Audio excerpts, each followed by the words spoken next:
Bonjour à tous. Nous sommes le samedi 26 février 2022. Mon nom est Douce Koulia.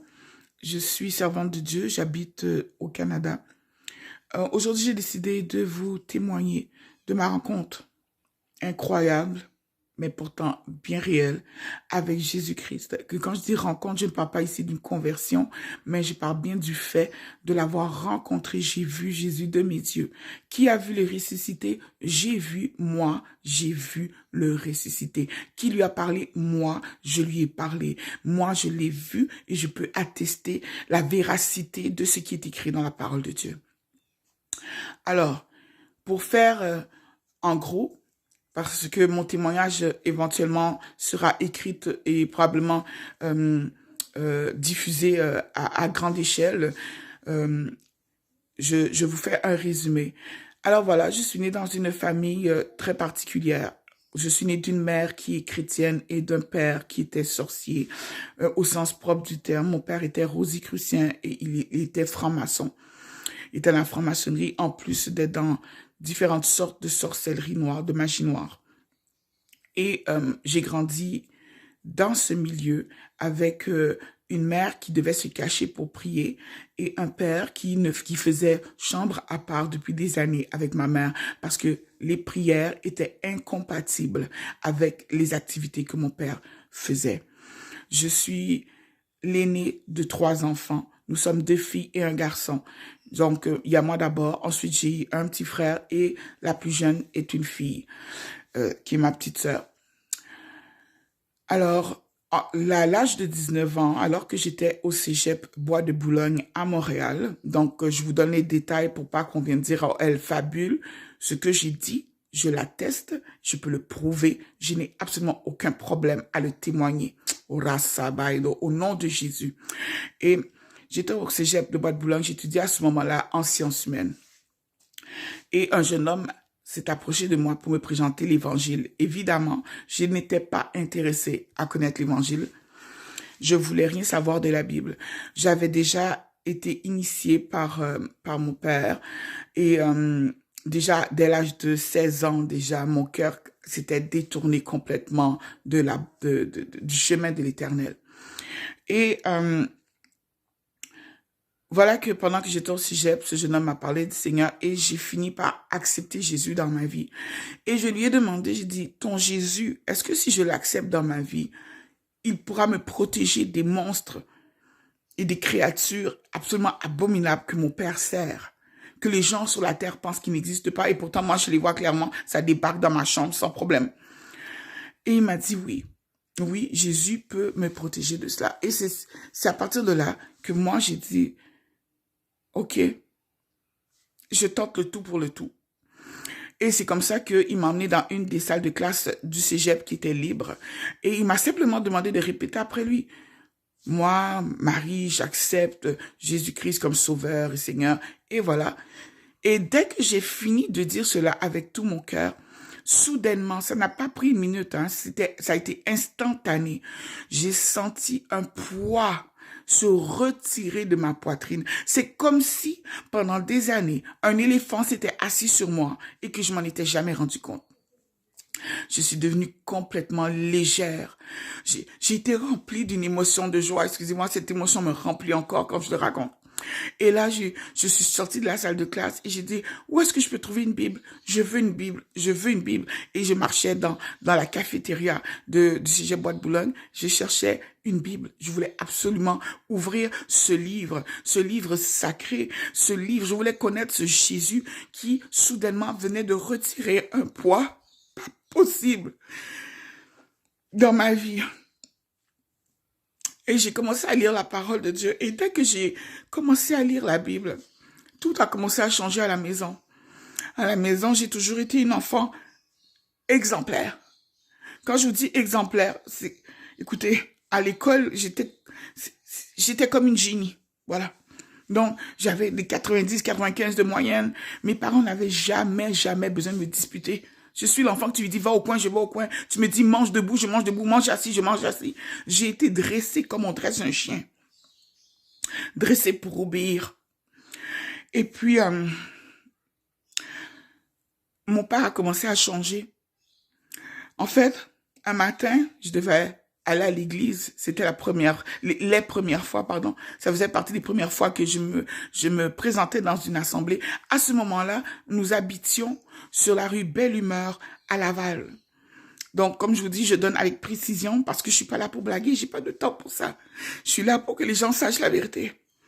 J'habitais sur la rue Belle Humeur à Laval, Auteuil, Laval. Et j'ai pris ma Bible pour aller à l'église. Et mon père, je dois passer devant la porte de sa chambre pour atteindre la porte de sortie. Et mon père me dit, tu vas où? J'ai dit, je vais à l'église. Et mon père se met à rire. Depuis quand tu vas à l'église? Et je lui dis, ben, j'ai accepté Jésus dans ma vie comme mon sauveur et comme mon Seigneur. Et mon père s'est mis à se moquer de moi. Il s'est mis à rire. Comme, vous savez, comme la plupart d'entre vous, vous riez des chrétiens. Comme la plupart d'entre vous. J'ai pas prêté attention. Je me suis dit, de toute manière, dans ce dans quoi tu es toi, c'est quand même pas mieux que ce dans quoi moi je suis. Alors, j'ai pris ma Bible et je suis partie. J'avais 19 ans exactement à ce moment-là. Et là, je n'ai pas eu l'occasion de refaire ce geste que de me lever et d'aller à l'église. Parce que le dimanche qui a suivi, mon père s'est mis en colère contre moi. Parce que j'avais emmené à la maison le jeune homme qui m'avait emmené à la conversion. Je voulais le présenter absolument à mes parents parce que il m'a fait du bien, vous comprenez. Je l'amène à la maison et ma mère le rencontre, mais les parents du jeune homme, déjà en partant, déjà lui-même, hein, ses propres parents ne m'aimaient pas parce que eux dans leur tête j'allais épouser leur super fils là. Et puis que j'étais pas assez bonne pour leur fils, alors que moi j'étais même pas dans cette dimension-là. En fait, je pensais même pas à l'épouser. Comment je peux penser à l'épouser? J'ai 19 ans. Mais c'est pour vous montrer, lorsque le diable veut vous bloquer, comment il peut monter la tête des gens, puis rendre nos parents même stupides à la limite. Pensez vraiment, la pensée de ses parents et de mes parents, c'était absolument d'un ridicule. Et là, quand mon père, il rentre, parce qu'il était absent, mon père, il rentre, et là, il dit, j'ai appris que tu as emmené un jeune homme à la maison. Bien sûr, j'ai emmené un jeune homme à la maison, c'était pour le présenter à mes parents. Et mon père, lui, il a décidé que, parce que je l'ai emmené à la maison, forcément, j'avais couché avec. Je veux vous dire une chose. À 19 ans, j'étais 100% vierge. Jamais pensé à sortir avec un mec. Ça m'intéressait pas. Ce qui m'intéressait, c'était de réussir mes études, puis d'avancer dans la vie. Et là, mon père est rentré dans une colère injustifiée, et c'est peu dire. Et il s'est mis à dire que j'étais une prostituée, sale pute, etc. Et d'autres mots dont je vais vous dispenser de ces mots parce que ils sont assez colorés, disons. Et suite à sa colère, il se lève, il prend les clés de sa voiture et puis il part. Je parle de mon père. Donc, il sort, quoi.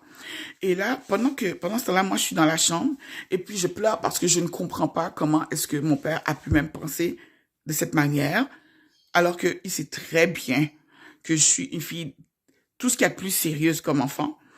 Et j'étais dans la chambre avec ma Bible et en dedans de moi, je disais, Seigneur, donc, pourquoi mon père réagit comme ça? Et là, j'entends une voix qui me dit, sors du milieu d'eux. Sors du milieu de qui? Et j'entends encore la voix dire, Marie, sors du milieu d'eux. Faut comprendre, moi, je suis une fille à maman et à papa, j'ai grandi.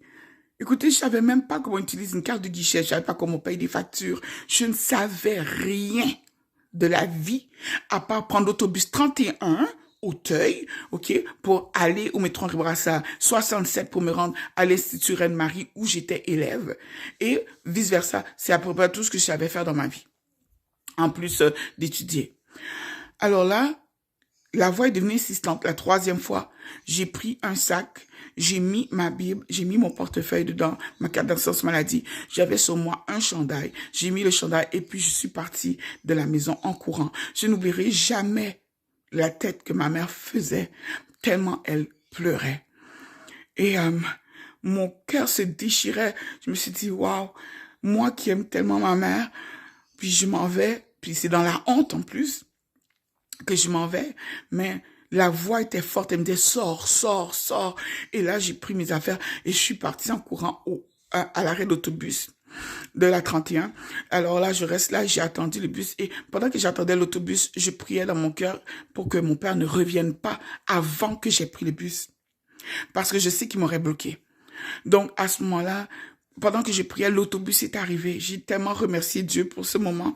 Je suis montée dans le bus. Je n'avais avec moi qu'un sac à dos qui contenait une Bible avec mon portefeuille et je portais sur moi un chandail de laine, un cardigan on dirait, parce que c'est ouvert en avant. Je me suis rendue au métro Henri Bourassa. Au métro Henri Bourassa, à cette époque-là, il y avait encore ce qu'on appelle le terminus. À l'intérieur, on pouvait acheter à manger. Je me suis assise là. Je vais vous sauter les détails de cette partie-là qui est assez intense parce que je veux vraiment parler de la rencontre en tant que telle. Et je reviendrai là-dessus, éventuellement. Et maintenant, bon, ça fait quelques semaines que je suis dans la rue. Je dors dans la rue. Je croise les élèves qui vont avec moi, qui allaient avec moi, pardon, à Bois-de-Boulogne.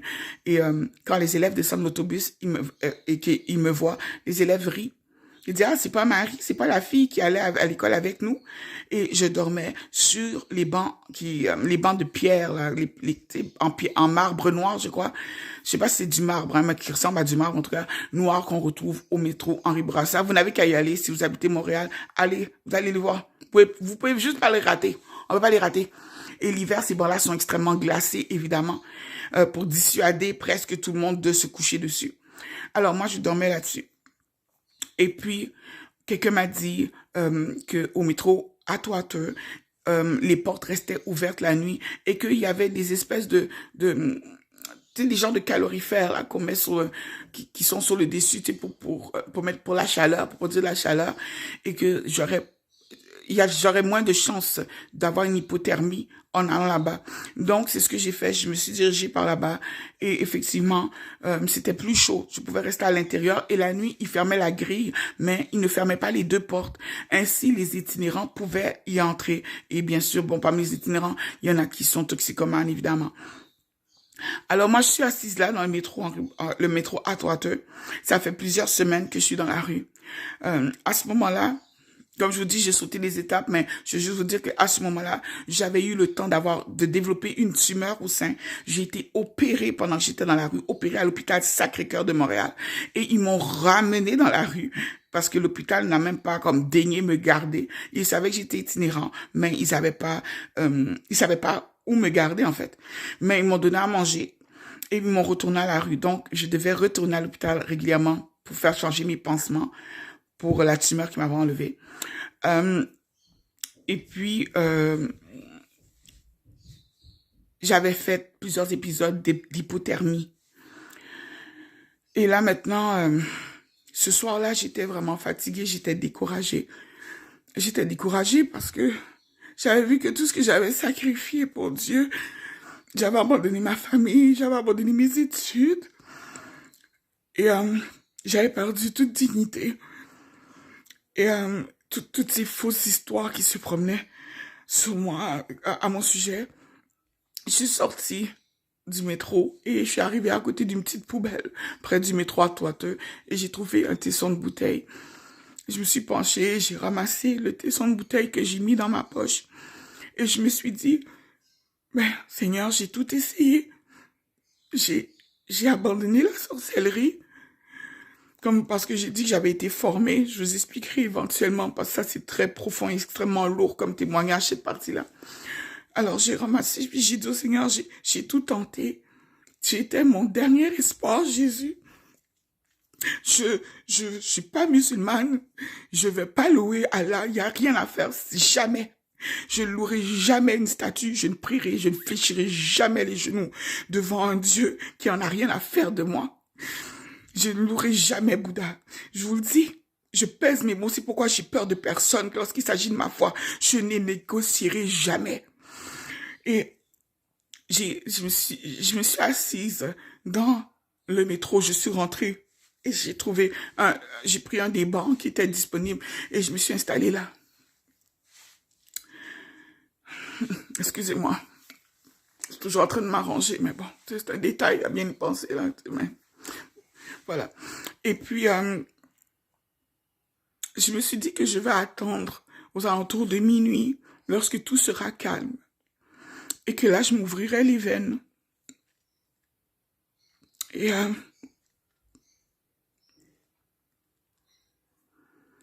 le jeune homme qui m'avait présenté l'évangile, il était là.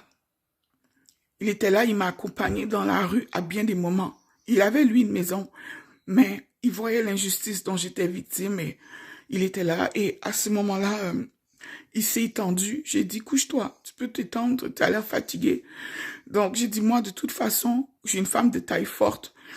Le banc était pas suffisant pour moi. Donc, il s'est couché, il a mis sa tête sur ma jambe.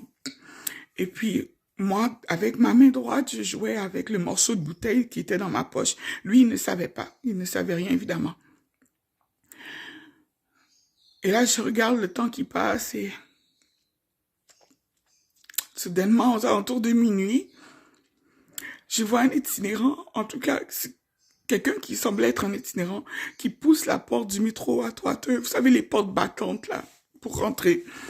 Et il avait sur son dos un sac. Il enlève le sac à dos et il va près du mur, le mur qui est le plus près de la porte, justement. Et il sort de son sac 3 bouteilles. Il a sorti une bouteille de shampoing, une bouteille de revitalisant. Je sais, c'est vraiment fou, mais c'est bel et bien mon témoignage. Et une bouteille de crème à raser. Et il met ça le long par terre. Et il dépose le sac à dos juste à côté. Et moi, je le regarde et puis, dans mon cœur, je dis, Seigneur, écoute, c'est vrai que je dis que je n'avais marre de la vie, mais je veux pas en plus avoir à gérer un homme que je connais pas. Ça, là, franchement. Et il s'est approché de moi. Il y avait pourtant d'autres personnes, mais il s'est approché de moi. Et ma main était toujours dans ma poche. Et le monsieur s'est mis, je vous dirais, à peu près, peut-être moins d'1 mètre de moi. Et il me regarde. Il me dit bonjour. Et je lui dis bonjour. Et puis il me dit, est-ce que tu connais Jésus?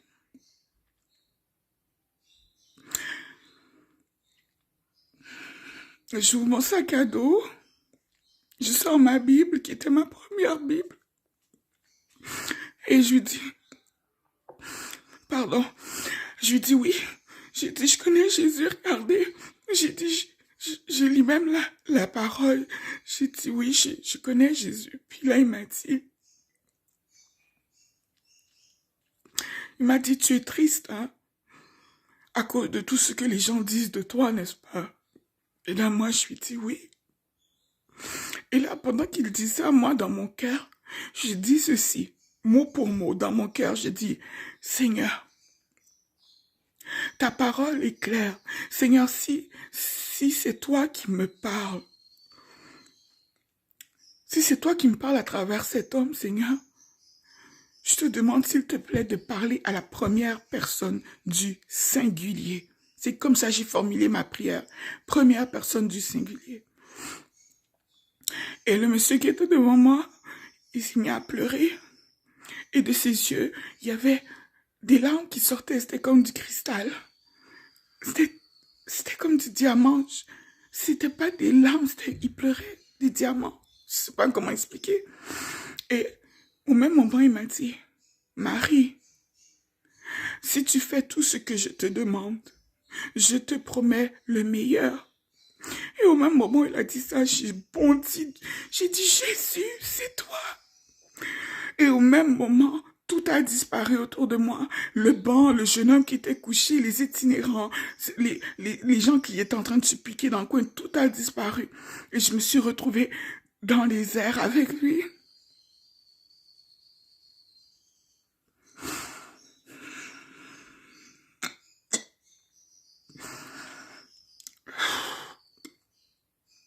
Il m'a montré les étoiles du ciel. Il a dit, regarde. Et j'ai regardé et il a dit, Marie, quand tu pries, quand tu me demandes de venir, il dit, ce n'est pas que je t'entends pas, je t'entends.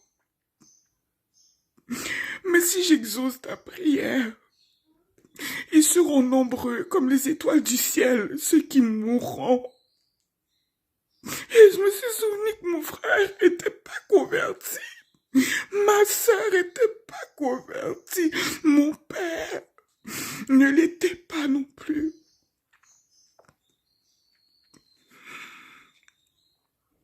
Quand j'ai vu la quantité d'étoiles dans le ciel, je me suis dit, mais je dois être un monstre. Je ne peux pas demander à Jésus de revenir. Je ne peux pas faire ça. Il y a trop de gens qui vont mourir. Et c'est après la mort qu'ils vont dire, mais il existe vraiment. Mon cœur, ce jour-là, s'est apaisé. Quand il m'a dit ça, j'ai compris que j'étais aimée. J'ai compris que j'étais pas oubliée. Je me demandais juste d'apprendre à aimer comme lui. Et en faisant ça, en apprenant à aimer comme Jésus, je serais capable de dire, Dieu, prends ton temps, car il y a encore des âmes à sauver. Jésus m'a ramené dans mon corps.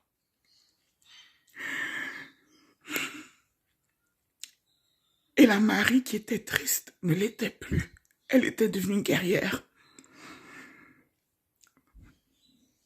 Je venais de voir ce que beaucoup d'êtres humains souhaitaient voir, ce que beaucoup de pasteurs ne verront jamais. Je venais de voir le ressusciter.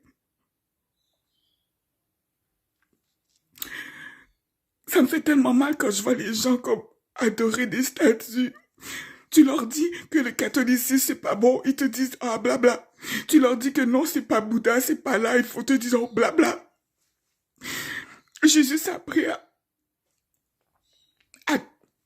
à me taire, mais je vois les gens périr. C'était la première fois que je rencontrais le Jésus. Non, c'est faux. C'était la deuxième fois, parce que la première fois, j'avais 12 ans, mais c'était un songe. Et là, je vous parle de quelque chose que j'ai vécu live. Je me suis levée, j'ai enlevé le morceau de bouteille qui était dans ma poche, je l'ai jeté à la rue, je l'ai jeté. Et l'homme qui était devant moi, qui pleurait, son visage s'est illuminé. Il me parlait, mais j'avais plus besoin d'ouvrir la bouche, j'entendais maintenant sa voix à l'intérieur. À l'intérieur de moi, je l'entendais maintenant, j'avais même plus besoin de parler.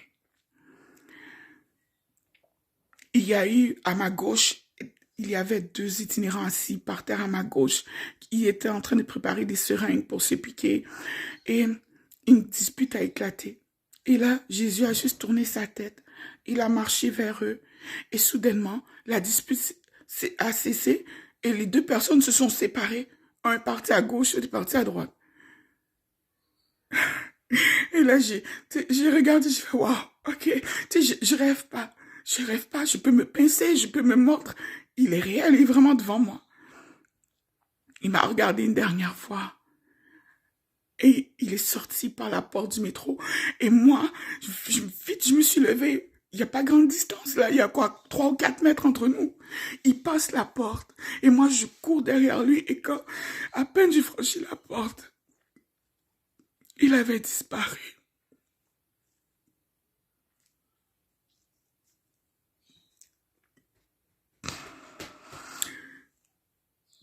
Je suis retournée à l'intérieur du métro, j'ai pris le sac à dos, j'ai mis dedans les 3 bouteilles qu'il y avait. La bouteille de revitalisant, la bouteille de shampoing et la bouteille de crème à raser. Je l'ai mis dans le sac à dos et je l'ai mis sur mon dos. Et le lendemain, alors que ça faisait 3 mois, plus de 3 mois, j'étais dans la rue, un jeune homme avec qui j'avais fait mes études qui s'appelle Kirby. Je le cherche, mais J'ai l'impression que je crois l'avoir trouvé, mais il semble qu'il a encore peur de moi. C'est pas plus grave, c'est pas grave. Un jeune homme, il s'appelait Kirby. Il est venu me porter une enveloppe d'argent. Il m'a dit, tiens, il dit, c'est pour que tu payes un premier mois de loyer. J'avais jamais payé de loyer de ma vie. Et c'est ce que j'ai fait. J'ai payé le mois de... j'ai trouvé un appartement où on loue au mois. J'ai payé le premier mois de loyer. Et j'ai pris mon premier bain en 3 mois. 3 mois. Je me suis lavée avec le shampoing, le revitalisant et la crème à raser qui m'avait été apportée. Rasabai kuria branda basu. Béni soit l'Éternel, béni soit le nom de Jésus-Christ, le seul Seigneur, seul Sauveur. Il n'y en a pas d'autre. Je ne sais pas pourquoi vous persistez. Vous persistez à croire à du n'importe quoi. Jésus-Christ est Seigneur et il est réel. Ça fait 23 ans que je garde ce témoignage. Mais il est temps que je parle. C'est le temps. Si ça peut sauver quelqu'un, si ça peut sauver même juste une personne. 23 années. Je veux juste vous dire que en ce moment, je suis une personne malade. On m'a condamné à mourir. Mais je ne mourrai pas sans avoir témoigné. Je ne mourrai pas sans vous avoir dit ce que j'ai vu. J'ai eu 3 comas. Et Christ était toujours là. Que celui qui a des oreilles pour entende. Mon nom est Douce Colombe Koulia. Je suis du Canada. C'était mon témoignage de ma rencontre avec Jésus-Christ dans le métro de Montréal, métro Atwater. Que la paix du Seigneur vous soit et demeure avec vous, qu'il puisse vous éclairer. Qu'il puisse vous éclairer. Je vous raconterai. Je vous raconterai toutes les merveilles auxquelles j'ai pu assister. Que Dieu vous bénisse. Amen.